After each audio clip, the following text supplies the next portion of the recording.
দর্শক, বন্যার খবর জানতে আমরা এখন যাব কুমিল্লায় আমাদের স্থানীয় প্রতিনিধি মাহফুজ নান্টুর কাছে। আমরা সরাসরি যুক্ত হচ্ছি তার সঙ্গে। নান্টু, এই মুহূর্তে কুমিল্লার বন্যা পরিস্থিতির সর্বশেষ কি তথ্য আছে আপনার কাছে?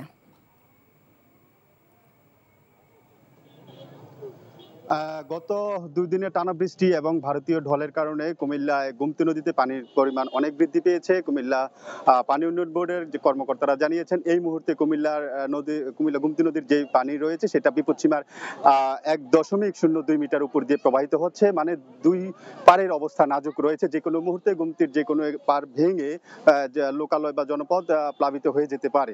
এছাড়া আপনাকে আরো একটা কথা জানিয়ে রাখি, গত 2 দিনে কুমিল্লায় বন্যা এবং বৃষ্টির প্রভাবে 5 জনের মৃত্যুর ঘটনা ঘটেছে। পাশাপাশি কুমিল্লার দক্ষিণ অঞ্চলের যে 3টি উপজেলা রয়েছে, নাঙ্গলকোট, 14 গ্রাম এবং মনোহরগঞ্জ, এই 3 উপজেলার 10 লাখ মানুষ পানিবন্দী রয়েছে। তাদের কাছে এখনো সরকারি যে সহায়তা সেগুলো এখনো পৌঁছায়নি। এই ঘটনার জন্য স্থানীয়রা জানিয়েছেন যে তাদের এখন খুব দ্রুত সময়ের উদ্ধার তৎপরতার পাশাপাশি তাদের পানিবাহিত রোগ থেকে মুক্ত করার জন্য তাদের ঔষধ এবং চিকিৎসা সামগ্রী খুব দ্রুত দরকার। আমরা কুমিল্লা সিভিল সার্জন অফিসে কথা বলেছি। সিভিল সার্জন জানিয়েছেন যে 17টা টিম এই মুহূর্তে প্রস্তুত রয়েছে এবং 17টা টিমের জন্য 17টা টিমের পাশাপাশি ইউনিয়ন পর্যায়ের মেডিকেল টিমও গঠন করা হয়েছে, যেন আমাদের এই 3টি উপজেলা ছাড়াও যে নিম্ন অঞ্চলগুলো রয়েছে, দাউদকান্দি, হোমনা, মেঘনা, তিতা, সেই জায়গাগুলোতেও যেন খুব দ্রুত সময়ে উদ্ধার তৎপরতা এবং চিকিৎসা সামগ্রী পৌঁছে দেওয়া যায়। এই ছিল কুমিল্লা থেকে বন্যার সর্বশেষ।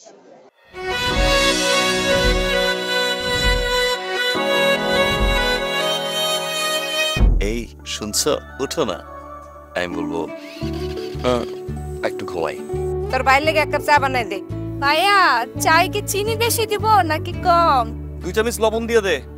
চোখে চেয়ে হাত ছুঁয়ে আছে সাজানো, পথ চলা কথা বলা যেন শেষ না হয়। আমি যে বিয়ে করছি, আমার যে বউটা একটু ঘোরা উচিত, কারো মাথায় আছে?